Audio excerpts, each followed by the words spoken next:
अगदी साधी सिंपल आणि चविष्ट भाजी. आणि तुम्हाला जर डायबिटीज वगैरे नसेल आणि साखर आवडत असेल तर ह्याला थोडीशी अगदी पाव चमचा साखर टाकल्यावर चव ह्याची एनहान्स होईल. तर हे सॅलेड म्हणून पण असं शिजवलेली भाजी तुम्ही खाऊ शकता जे डाएटवर असतील ते. कारण बटाट्यामुळे मिरचीचा तिखटपणा कमी होतो आणि भाकरी पोळी बरोबर तर सुंदरच लागते. नमस्कार, वेलकम टू अर्चनाज इझी रेसिपीज. तर आज आपण आपल्या इझी रेसिपीजमध्ये बघणार आहोत अगदी चटपटीत अशी मिरचीची. ह्या मिरच्या म्हणजे ह्याला आपण भजीच्या मिरच्या म्हणतो. श्रावण महिन्यात वगैरे बाजारात ह्या भरपूर येतात. ह्याची सहसा भजी केले जातात. भाजी केली जाते पण एक वेगळ्या पद्धतीने. पण आपली भाजी ही एका वेगळ्या ट्विस्टवाली भाजी असणार आहे. तर आज आपण पाहणार आहोत मिरची, कांदा, बटाटा, टोमॅटो याची मिक्स अशी चटपटीत झटपटीत पटकन होणारी भाजी. तर चला पाहूया मिरचीच्या भाजीचे इन्ग्रेडियंट्स.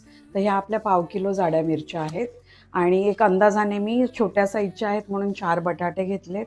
एक मोठा कांदा आहे म्हणून एक घेतला आहे. मध्यम असेल तर 2 कांदे घ्यायचे आहेत. एक मध्यम टोमॅटो आणि खोबरं थोडंसं अगदी म्हणजे ही छोटी वाटी खोबरं. ते पण ऑप्शनल आहे, तुम्हाला नसेल आवडत तर नाही. आणि खोबरं नसेल तर दाण्याचं कूट देखील घालू शकता. आता फोडणीसाठी लागणार आहे आपल्याला एक 7-8 पानं, एक डहाळी कढीपत्ता आणि एक 4 पाकळ्या लसूण, हिंग आहे पाव चमचा, हळद आहे पाव चमचा, मीठ आहे अर्धा चमचा आणि जिरा आणि राई अर्धा चमचा. आणि भाजीसाठी लागणार आहे तेल. That's it. एवढेच इन्ग्रेडियंट्स आहेत. ही वाफेवर शिजणार आहे भाजी. तर आता आपण हे सगळं कटिंग चॉपिंग करून घेऊया. तर आता आपण हे एक इन्ग्रेडियंट्स आपण छानपैकी चिरून घेऊया. तर चिरण्यामध्ये एक ट्विस्ट आहे म्हणून मी हे शूट करते, नाही तर मी सहसा चिरणं शूट करत नाही. तर चिरण्यामध्ये काय करायचं, ह्या सगळ्या भाज्या आपल्याला उभ्या चिरायच्या आहेत सरळ. हा कांदा असा आहे तर त्याला आपण हे बघा उभा असा सरळ चिरायचा सगळ्या भाज्या. म्हणजे टोमॅटो देखील असा चिरायचा आहे. कांदा, टोमॅटो आणि मिरच्यांना पण उभेच असे चिरे द्यायचे आहेत आपल्याला. कारण सगळ्या भाज्यांचा शेप एकसंध असेल तर ते दिसायला पण छान दिसतं आणि शिजायला पण ते एकत्रित चटकन शिजतं. तर आपण कांदा, आता तुम्ही व्हिडिओ जसं पाहताय तसं पातळ आणि उभे काप करायचे आहेत. कांदा, टोमॅटो, बटाटा, जाड्या मिरच्या ह्यांचे पातळ आणि उभे काप केल्यामुळे होतं काय की म्हणजे ती भाजी एकसंध राहते आणि शिजतेही एकत्र म्हणजे एकाच वेळेला. की एखादी भाजी जाड एखादी पातळ तर मग शिजण्यामध्ये फरक पडतो. तर अशा एकसंध कट करायचे. आणि मिरच्यांचं एक लक्षात ठेवा, ह्या जाड्या मिरच्या असतात त्या कमी तिखटाच्या असतात. पण कधी कधी खूप बिया असलेल्या मिरच्या जेव्हा येतात तर जास्त बिया म्हणजे तिखट मिरची. मग अशा वेळेला त्या बिया काढून घ्यायच्या. मिरच्या म्हणजे जेव्हा चिरतो तेव्हा त्या बिया वेगळ्या करायच्या म्हणजे तिखटपणा कमी येतो त्याने. आणि जर तुम्हाला झणझणीतच हवी असेल तर तशाच बियांसहित घ्या. कारण आपण दुसरं काही तिखटाला टाकत नाही आहोत. ह्या मिरच्याच आहेत त्याच्यामध्ये जेवढा तिखटपणा आहे तेवढाच तिखटपणा आपल्याला मिळेल. तर आता हे सगळं कापून घेतल्यावर मग पुढची प्रोसेस अगदी सोपी आहे. तर हे फक्त एक टिप लक्षात ठेवा की मिरच्यांमध्ये बिया जास्त म्हणजे ती मिरची तिखट. कारण आपण बाहेरून बघून आपल्याला ते कळत नाही, कापल्यावरच कळतं आतमध्ये बिया जास्त म्हणजे मिरची तिखट. आणि थोडासा गूळ किंवा साखर टाकल्यावर ती चव बॅलन्स होते. आणि नंतर मग खाताना तुम्ही जर दही घेतलं तर ते अजून सुंदर लागतं. तर आता आपण हे कापून झाल्यावर पुढची प्रोसेस करूया.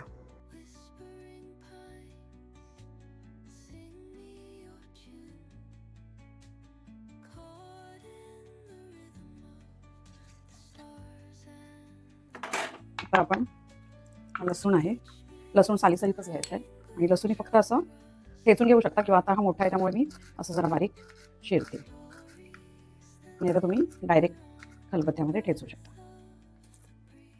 हा लसूण काढूया आपण लसूणीच्या वाटीत. हे जरा स्वच्छ करून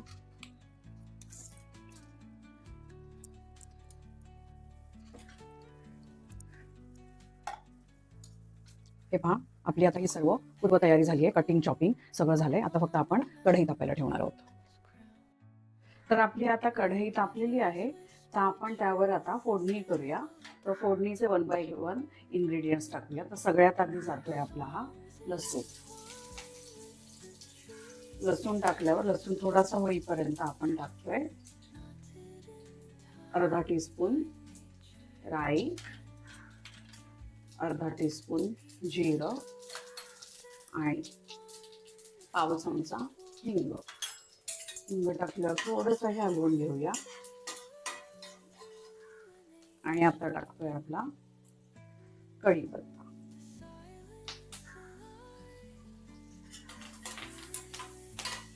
आपल्या इंग्रेडियंट्स मधला पहिला जाणार आहे कांदा. कांदा थोडासा टाकून मग हे बाकीचं सगळं एकत्रच टाकायचं आपल्याला. थोडा आता गॅस फास्ट केला तरी चालेल. हे छान कांदा हलवायचा आणि ह्यावर टाकायचं आपल्याला हे अर्धा टीस्पून मीठ आणि पाव टीस्पून हळद.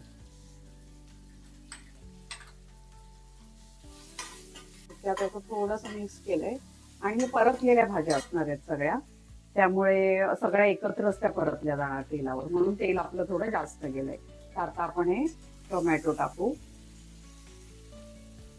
ही मिरची टाकू आणि यात पाणी नाही टाकायचंय, वाफेवरच शिजणार आहे भाजी, त्यामुळे मीडियम टू स्लोवरच ही होणार आहे. स्लाइस केलेले बटाटे टाकू. म्हटलं ना बटाट्यामुळे भाजी मिळून येते. आता छानपैकी हे परतून घेऊया आपण.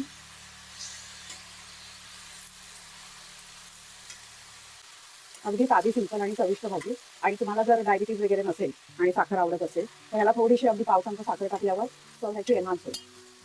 तर हे सॅलेड म्हणून पण असं शिजवलेली भाजी तुम्ही खाऊ शकता जे डाएटवर असतील त्यांचे, कारण बटाट्यामुळे मिरचीचा तिखटपणा कमी होतो आणि भाकरी पोळी बरोबर तर सुंदरच लागते. आता ही 10 मिनिटात होईल भाजी. आता आपण काय करू, यावरती पाणी ठेवू. तर पाण्यासाठी पुन्हा एकदा जे आपण हे ताट ठेवतो वरती ते बघा, मी मापाचंच घेते नेहमी, म्हणजे प्रॉब्लेम नाही होत सांडण्या पडण्यास. त्यावर टाकतोय हे पाणी. आता ही भाजी छान वाफेवर शिजू दे. 10 मिनिटाने आपण किंवा हे पाणी कमी झाल्यावर आपण ओपन करू. तर आता 10 मिनिटं झाली आहेत आणि पाणी पण बघा वरचं थोडं कमी झालंय. तर आपण आता काय करू, हे झाकण अलगद काढू. गरम असतं, सांभाळून. ओहो, सुंदर एक सुगंध सुटलाय. आणि भाजीला बघा आतमध्ये आपण पाणी टाकलं नव्हतं, पण भाजीला आतमध्ये थोडं पाणी सुटलंय, कारण मिरची वगैरे आहे त्याला पाणी सुटतं. तर आता आपण भाजी शिजली की नाही हे ओळखण्याचं एक दुसरा एक शॉर्टकट म्हणजे काय, जे बटाटे आपण टाकले ते बटाटे शिजले काय बघायचे. तर हे पहा, बटाटे सहजच मॅश होत आहेत. भाजी तर रेडी झाली आहे आपली, पण आपल्याला अजून खोबरं टाकायचं आहे यावर. खोबरं आणि तुम्हाला आवडत असेल तर कोथिंबीर. आणि आता हे नाही, थोडं फास्ट करूया आपण, कारण हे ड्राय भाजीच हवी आहे आपल्याला. तर आता त्यावर टाकू आपण हे खोबरं. खोबरं हे मिरचीचा थोडा तिखटपणा जो येतो तो बॅलन्स होतो खोबऱ्याने. आता हे छान मिक्स करू आणि थोडं एक 10 मिनिटं हे झाकून ठेवून देऊ. मग गरमागरम पोळी किंवा भाकरीसोबत खायला आपली भाजी रेडी झाली आहे. तर अगदी सोपी आणि कोणतेही जास्तीचे इन्ग्रेडियंट्स न वापरता केलेली ही भाजी आहे. तर तुम्हाला ही भाजी आवडली असेल तर फॉलो फॉर मोर रेसिपीज आणि सबस्क्राईब करा अर्चनाज इझी रेसिपीजला. Thanks for watching. तर आज आपण केली आहे मिरचीची भाजी. ही जाड मिरचीची भाजी आहे जी खूप रेअरली केली जाते. तर तुम्ही ही अगदी साध्या सोप्या पद्धतीने केलेली भाजी तुम्ही नक्कीच ट्राय करा आणि कशी झाली हे मला कमेंट्समधून कळवा.